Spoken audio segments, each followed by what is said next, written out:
Chers compatriotes, frères et sœurs, congolais et congolaises partout où vous êtes dans le monde, bonjour.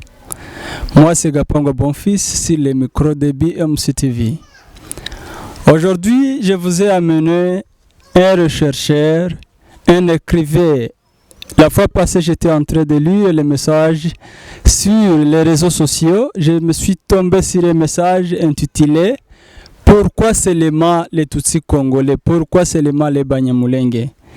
J'ai décidé de faire la descente sur terrain pour avoir celui qui a rédigé ce message, afin qu'il puisse nous écrire sur le contenu de ce message. Aujourd'hui, je vais lui donner l'état, il va s'introduire et puis nous allons continuer avec notre débat. Soyez attentifs et suivez le contenu de ce message. Bonjour chef. Bonjour. Vous pouvez vous introduire auprès de notre auditeurs. Je m'appelle Mouvoura Lik, je suis congolais de tribu Banyamulenge, originaire d'Itombwe. Je pense que ça suffit. Voilà, je pense que vous venez d'entendre la présentation de notre invité. Franchement, nous sommes à l'étranger de notre pays, mais souvent nous pensons sur notre pays, la RDC, et nous avons une passion sur notre pays. C'est pourquoi nous avons décidé de faire ce débat avec cet homme fort, un écrivain, un rechercheur.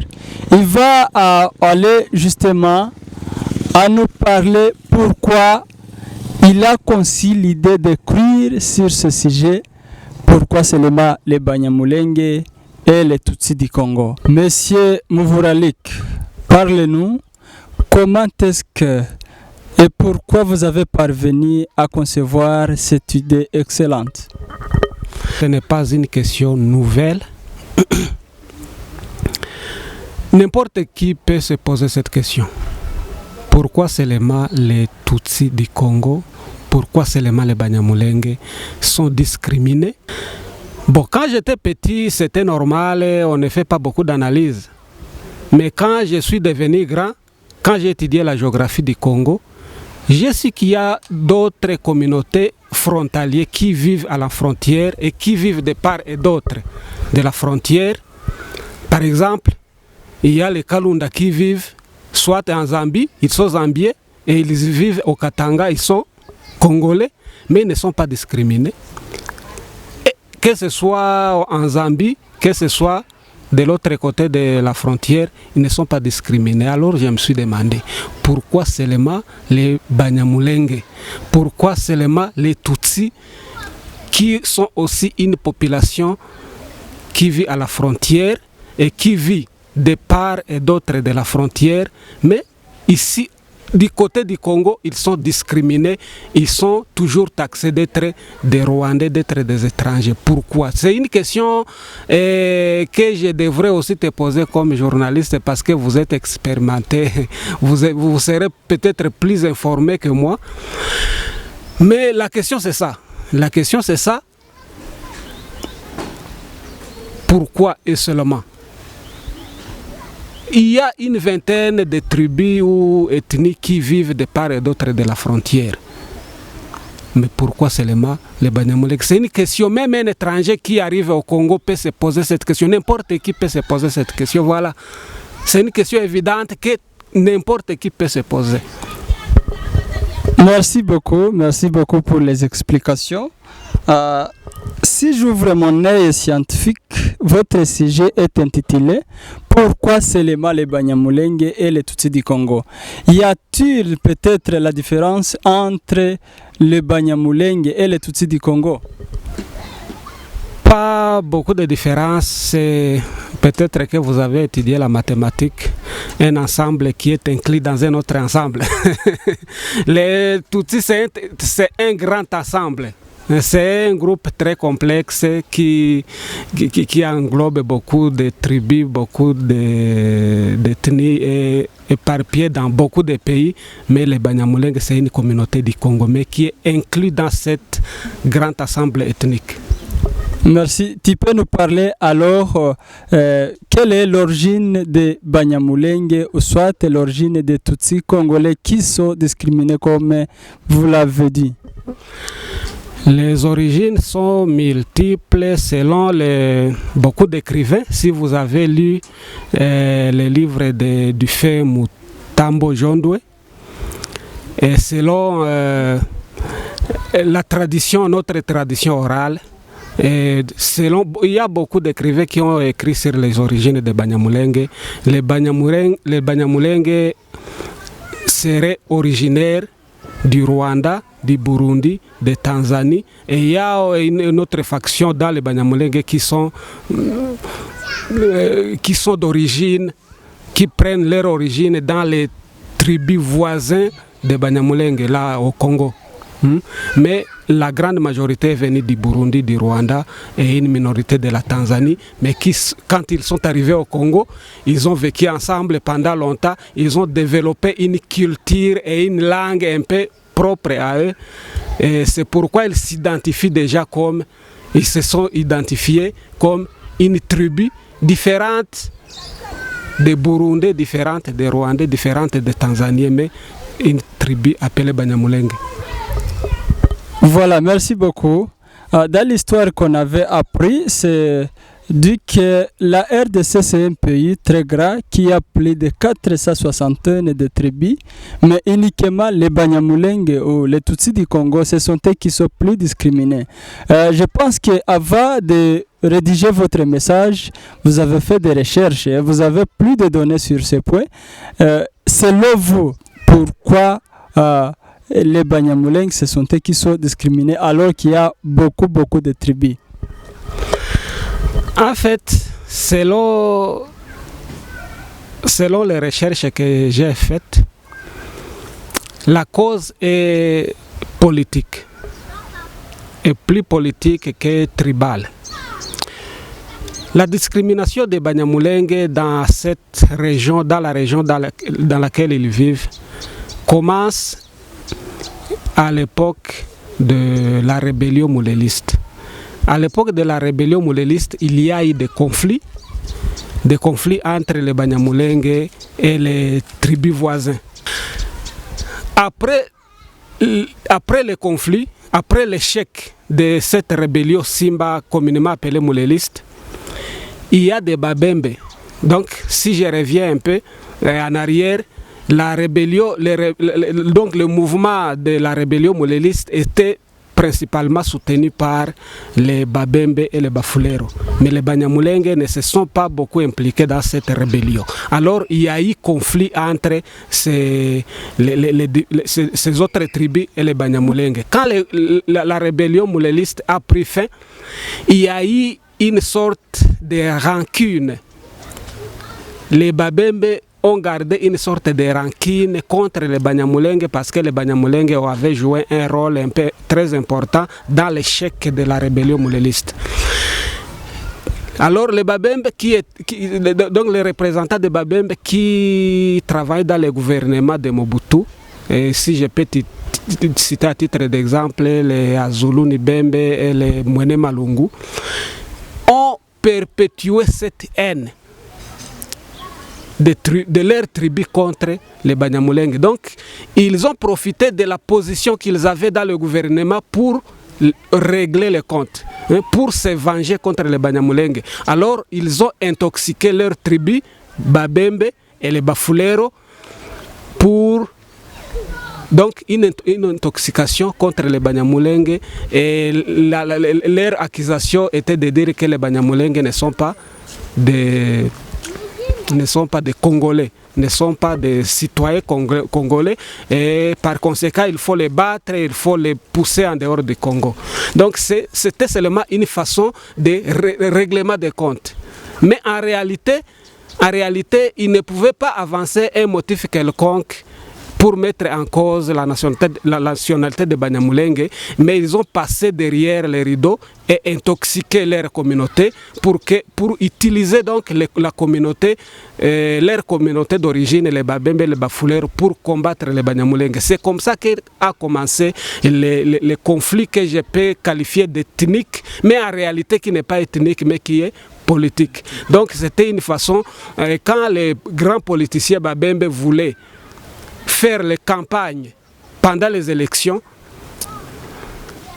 la seule chose qu'ils pouvaient promettre à leur communauté d'origine était de chasser les Banyamulenge. Alors quand il dit au Babembe, quand un candidat Mubembe dit au Babembe que quand il sera élu, il va leur aider à chasser les Banyamulenge.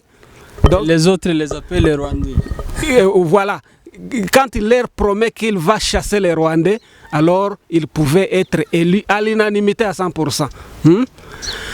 Donc, ces campagnes, les conséquences de cette sensibilisation dans les campagnes, de cette intoxication, a pris les racines dans le mémoire de nos voisins.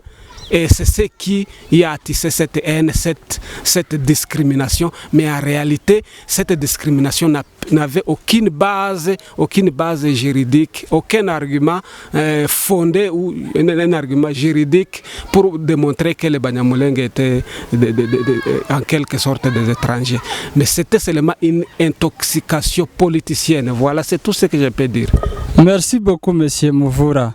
Je vais d'approuver réellement que la haine ou la discrimination contre l'ethnie Banyamulenge et les Tutsis congolais a commencé depuis lors. Ce n'est pas une chose actuelle, mais depuis lors, cette discrimination était là. Mais je vais demander si les Banyamulenge sont discriminés uniquement par leurs voisins Bembe que vous avez énumérés, ou soit s'ils sont discriminés par tous les tribus qui sont dans la RDC. Bon, au départ, c'était les Babembe. Et par la suite, ça a contaminé les Bafulero et d'autres tribus là, voisins directs de Banyamulenge. Mais comme je te dis que ça a commencé avec les politiciens. Les politiciens Babembe, ils étaient à Kinshasa. Avant de faire leur sale besogne, ils commençaient d'abord à intoxiquer leurs collègues politiciens qui sont à Kinshasa, qui sont d'autres tribus, d'autres provinces. Alors c'est comme ça qu'a commencé, vous savez, c'est une contagion. C'est une contagion. Quand un politicien, par exemple, qui vient de Kasaï ou qui vient de Bandundu, vient d'être contaminé par cette haine, il va aussi contaminer sa communauté d'origine. Et c'est comme ça, c'est comme une maladie qui se propage. C'est comme une maladie contagieuse qui se répand. Mais pour le moment, quand vous voyez, c'est déjà répandu partout dans le pays. Même les tribus très lointaines là-bas, de l'Équateur ou du Katanga ou du fin fond du Kasaï, commencent à accuser ou à injurier les Banyamulenge publiquement dans les réseaux sociaux. Les Banyamulenge qu'il n'a jamais vu dans ses yeux. Mais seulement parce que c'est une contagion, une propagande, le fait de brousse. C'est comme si vous voulez dire que la discrimination est devenue comme l'épidémie dans notre pays. Voilà.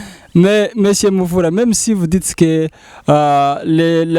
cette discrimination a contaminé les politiciens de notre pays, mais je suis sûr qu'il y a certains politiciens de votre tribu Banyamulenge qui ont travaillé dans le gouvernement de la RDC, notamment son Excellence Azaria Serubegwa qui a été le vice-président. Et si récemment, il a été nommé le ministre de la décentralisation. Et les autres sont dans le gouvernement. Mais comment, si franchement les Banyamulenge sont plus discriminés alors qu'il y a des politiciens dans des postes très forts dans le pays?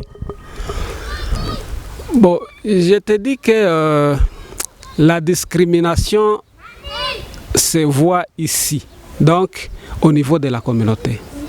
Et ces politiciens utilisent leurs communautés respectives pour combattre les Banyamulenge. Mais eux ne se révèlent pas officiellement pour dire qu'ils combattent les Banyamulenge. Donc, la question de la nationalité des Banyamulenge, je te dis que dans aucun cas dans l'histoire n'a jamais été combattu sur aucune base juridique. Donc, là au niveau du gouvernement, il n'y a rien. Là au niveau du gouvernement, il n'y a rien. même les politiciens qui combattent les Banyamulenge ne le disent pas directement parce qu'ils sont des intellectuels. Un intellectuel ne peut pas aller à la radio ou à la télévision ou dans un débat des intellectuels, dans un débat de, par exemple, en pleine session parlementaire et commencer à parler des choses qui ne sont pas fondées. Donc, c'est rare d'attendre un politicien qui se prononce ouvertement contre les Banyamulenge. Mais il passe derrière les rideaux et intoxiquer leur communauté. Et vous allez voir les jeunes Bafulero qui se lèvent et commencent à prendre les armes et combattre les Banyamulenge, les Babembe qui disent qu'il faut rendre les Rwandais au Rwanda. Mais ce sont les petits peuples-là qui sont intoxiqués, qui sont utilisés ou manipulés par les politiciens, mais les politiciens eux-mêmes ne se dénoncent pas. C'est pourquoi là, à Kinshasa, au niveau du gouvernement, au niveau des institutions, vous voyez qu'il n'y a rien. Il n'y a rien. Donc cela prouve que sur la base juridique, il n'y a pas aucune question de la congolité de Banyamulenge. Tout est réglé, tout va bien. Mais c'est politiciens haineux qui sont animés de la haine passent derrière les rideaux et intoxiquent leur communauté pour battre les Banyamulenge. Voilà ce qui s'est fait. Voilà. Comme vous, en tant que les chercheurs, si par hasard cette discrimination va être continuelle et ça a commencé depuis lors, vous voyez qu'elle peut causer quels problèmes, quelles conséquences dans les Congolais? Les conséquences sont énormes. Les conséquences sont énormes et ce ne sont pas des conséquences auxquelles on s'attend parce que nous les avons déjà vécues. C'est la guerre. Toutes les guerres qu'il y a eu au Congo, la cause principale tournait sur cette discrimination.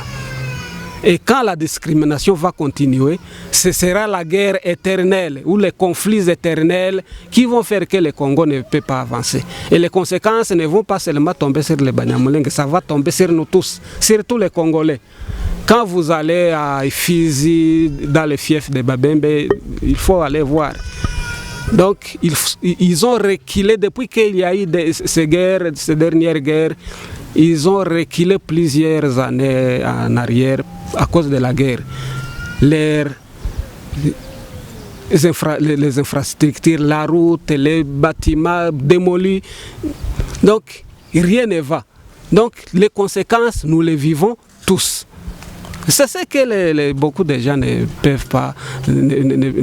peuvent pas s'imaginer. Donc ceux qui provoquent ces guerres pensent qu'ils peuvent combattre les Banyamulenge dans un laps de temps, dans une année, les chasser du Congo et rester seuls au Congo en train de libre.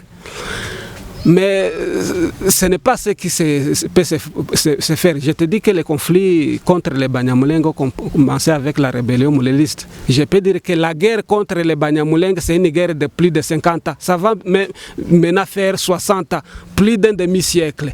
Et ce n'est pas quelque chose qui peut se résoudre par une baguette magique, à moins que les Congolais changent les comportements, changent leur façon de voir les choses.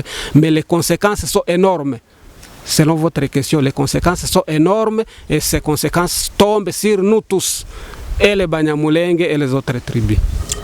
Comme vous venez de le dire, il y a peut-être parmi ces politiciens qui donnent des promesses dans leur communauté qu'ils vont chasser les Rwandais ou les Banyamulenge qui nomment les Rwandais. Il y a celui qui a essayé de les chasser et qui n'a pas arrivé à la réussite. Bon, la façon de les chasser, ils ne peuvent pas les chasser tout comme on peut chasser des poules ou des chèvres. En fait, chasser les Banyamulenge, je te dis qu'ils le font par le moyen de la manipulation. Ils manipulent le petit peuple. Ils soulèvent les jeunes, les jeunes de leur communauté. Ils les arment. Ils leur donnent des armes et ils les envoient dans les villages de Banyamulenge pour les attaquer, pour que les Banyamulenge puissent fuir et aller au Burundi, au Rwanda et en Égypte, comme ils le disent. Et il y a ceux qui parviennent à dire que les Banyamulenge ne méritent même pas d'aller au Rwanda, il faut qu'ils aillent en Éthiopie ou en Égypte. Donc, ils ont essayé, ils ont tenté à plusieurs reprises pour en créer des milices. Si vous voyez, vous attendez parler de milices, Maïmaï tel, il y a beaucoup de factions de Maïmaï. Et tous ces Maïmaï sont créés dans un seul but de chasser les Banyamulenge. Et les Banyamulenge sont toujours combattus.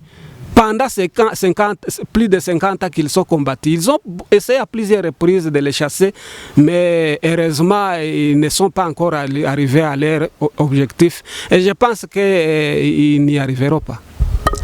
Monsieur Mouvoura, j'ai une question de curiosité pour vous, les chercheurs. Actuellement, nous connaissons les Banyamulenge comme le peuple qui confie à Dieu. Ils se donnent souvent à Dieu à prier. Et actuellement, vous dites que personne ne peut chasser les Banyamulenge comme les poules ou soit comme les chèvres. Et actuellement, quand vous allez voir, il y a un grand nombre de Banyamulenge qui sont dispersés partout dans les différents coins du monde. Et quand nous voyons ça, il y a ceux qui nous disent que et même parlent que ce sont des promesses de Dieu, c'est pourquoi ils se trouvent dans des pays, ils arrivent à avoir beaucoup de chance, les autres étudient dans de grandes institutions, les autres arrivent de découvrir plusieurs choses qu'ils n'allaient pas avoir s'ils pourraient rester dans leur milieu ou dans leur pays. Et les Congolais disent qu'ils ont arrivé à leur réussite. Votre ennemi, les Babembe, ou soit ceux qui sont contre vous, je dirais. Selon vous, vous voyez que l'effet de Banyamulenge de quitter leur pays, un grand nombre, dépend de quoi? Bon, ça dépend de cette insécurité récurrente. Ce n'est pas tout le monde qui peut résister à l'insécurité indéterminée. Donc, il y a certains qui, pour sauver leur vie, ils quittent le pays et se réfugient dans les camps de réfugiés, dans les pays voisins, au Burundi, au Rwanda, au Kenya et partout comme ça. Mais comme je t'ai dit que les conséquences tombent sur nous tous, donc les Banyamulenge ne sont pas seuls à fuir les conflits ou à fuir le pays. Il y a les Babembe en Tanzanie, beaucoup, les camps de Nyarugusu, c'est plein beaucoup de milliers de Babembe. Les Bafulero, même chose. Donc ce ne sont pas seulement les Banyamulenge qui fuient, ils fuient avec leurs voisins. Donc leurs voisins créent des conflits et les conséquences des conflits tombent sur tout le monde. Ils fuient tous. Et donc ce ne sont pas tous les Banyamulenge qui ont fui. Il y a une partie qui a fui et une partie qui est restée au pays. Et une partie de Babembe a fui et une partie est restée au pays. Donc la situation est la même pour nous tous. C'est-à-dire que les conflits, le tribalisme et la haine ne nous arrivera plus à construire la paix dans notre pays. Le message que tu peux donner aux Congolais, qu'est-ce qu'ils peuvent faire pour arriver à avoir la paix ou soit à vivre ensemble? Qu'est-ce qu'ils peuvent faire pour éviter cette discrimination? Les messages que tu peux donner par tous les Congolais qui sont dans le pays et ceux qui sont à l'extérieur du pays. En fait, les physiciens disent que les mêmes effets produisent les mêmes résultats. Partout au monde, si dans un pays il y a une mauvaise politique, donc les choses vont aller mal.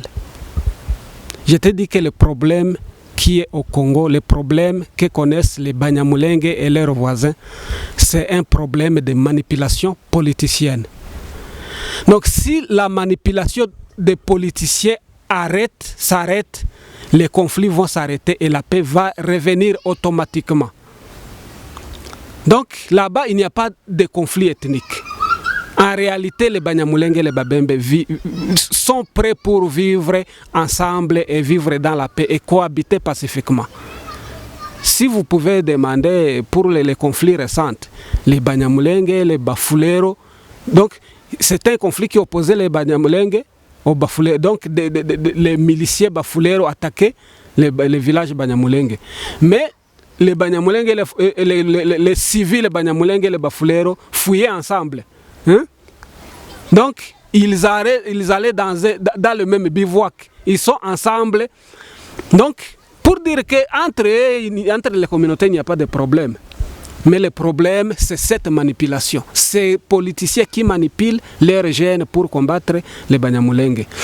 Donc la solution, c'est que ces présidents, des bons politiciens, donc tout peut se résoudre comme par une baguette magique.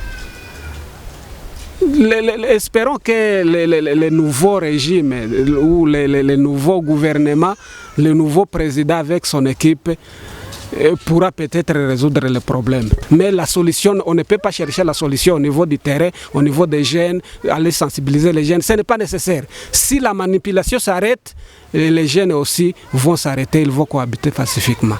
Voilà, donc c'est ça mon idée. Ceux qui perdent leur temps, il y a des gens qui perdent leur temps d'aller sur le terrain, d'aller sensibiliser les jeunes, faire des séminaires, faire des dialogues. Pour moi, je trouve que c'est une perte de temps. Il faut chercher les racines des choses, se trouvent à Kinshasa. Donc il y a des politiciens qui sont là, qui sont en train de travailler dans l'ombre pour attiser la haine et provoquer des conflits. S'il y a moyen de décourager ces politiciens, ou de les isoler, ou de les mettre hors d'état de nuire, les choses sur le terrain vont se résoudre spontanément. Voilà.